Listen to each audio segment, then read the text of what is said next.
Ayan, nag-enjoy naman ba kayo sa games natin kanina? Siyempre.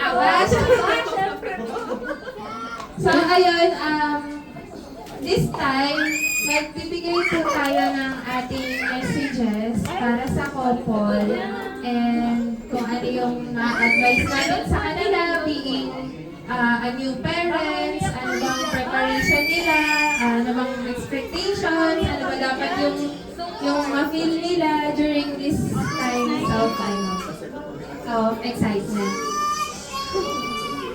So, first, let's call,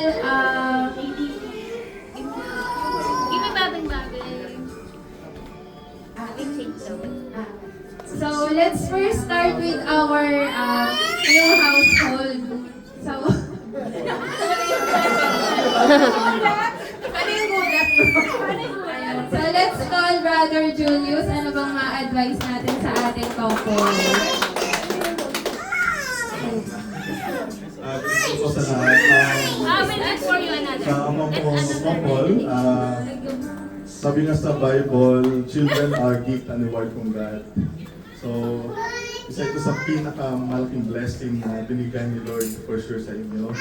And I think, ma-advise ko lang, at ang journey, pregnancy journey, until sa mag-deliver ang bata, at hanggang sa enrage nyo siya, dahil natin natututunan lessons, there will be challenges for you as a couple as well, but always keep God the center of your relationship.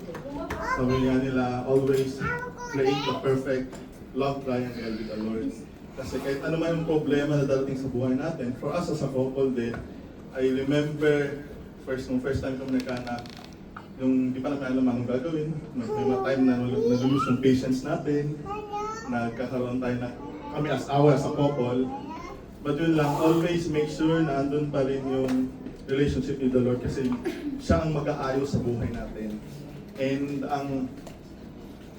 also, as magkakaroon na kayo ng anak, also find time din para sa isa't isa. Kasi kailangan natin ma-flourish yung relationship natin with our spouse. Kasi nga, yun yung magiging foundation natin sa pag-create natin ng family in the future. So God bless, and I hope your son will be a God-fearing baby and a kid as he grows up. And also, may your family be filled with love, joy, and yung presence ni Lord is talagang mag-saturate sa relationship niyo. Thank you. Thank you, sir.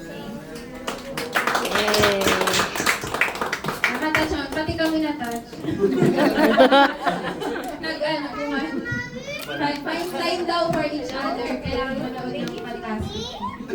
Okay, then we have Sis Nian.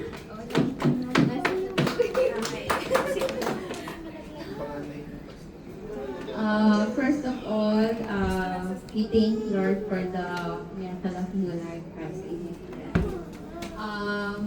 Ang message, ma-advise ko lang, maging strength ka, kayo lalo ni bro, lalo na pagdating ni baby, andyan yung sleepless nights, as a mother din, naranasan ko yung sa first month, as in, hindi ka talaga makakatulog ng sakto.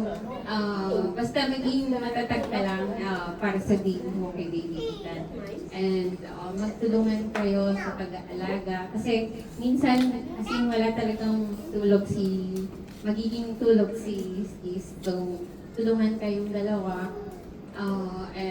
Si Edward lang. Hindi magpapahinga. Tapos, yung, ang tawag dito. Tissue. Ayun, so, first time mom, just remember na he is, ikaw yung unang tahanan ng baby mo, first love niya, and, Tissue?